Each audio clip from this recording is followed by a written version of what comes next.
Veľmi jednoduchá metóda vysievania šalátu. Vo februári alebo v marci, prípadne v apríli priamo do záhonu vysejeme semienka šalátu, buď takto do rady, alebo do hniezdočiek. Ja tu mám 4, z toho to tretie vôbec nevykličilo, ale ostatné vykličili veľmi pekne. Je to vysievané do skleníku, šlo by to urobiť aj do párničku, alebo prípadne pod netkanú textíliu.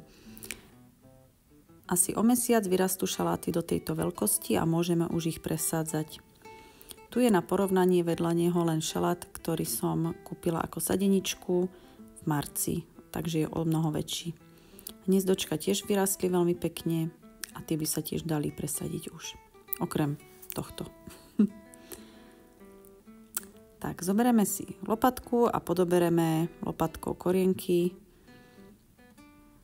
a máme v tejto jednej hrsti asi tak 30 šalátov, ktoré môžeme všetky použiť. Ja mám tak mnoho semienok, pretože mám svoje vlastné semienka, ale aj keby ste vysiali jeden sáčok semienok do jednoho hniezdočka, tak máte proste tých šalátov asi 30, skoro bez práce.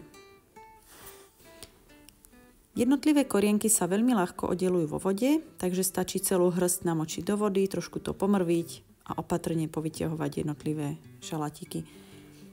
Tento korienok sa oddelil úplne sám, ostatné teda namočíme. Ide to veľmi ľahko, asi za minútku už máme všetky korienky oddelené a vzniknú nám z toho takéto krásne sadeničky. Môžeme si vybrať tie s tými dlhšími korienkami a so zdravými listami a tie potom použijeme na priamu vysadbu už do záhonov. Pri vysadbe postupujeme podobne ako pri klasickej sadenici, akurát trošku opatrnejšie.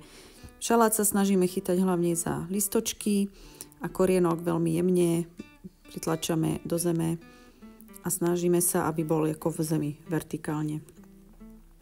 Na ukážku som vysadila 2 šaláty a v podstate vysadenie takýchto 30 šalátov trvá maximálne 10 minút.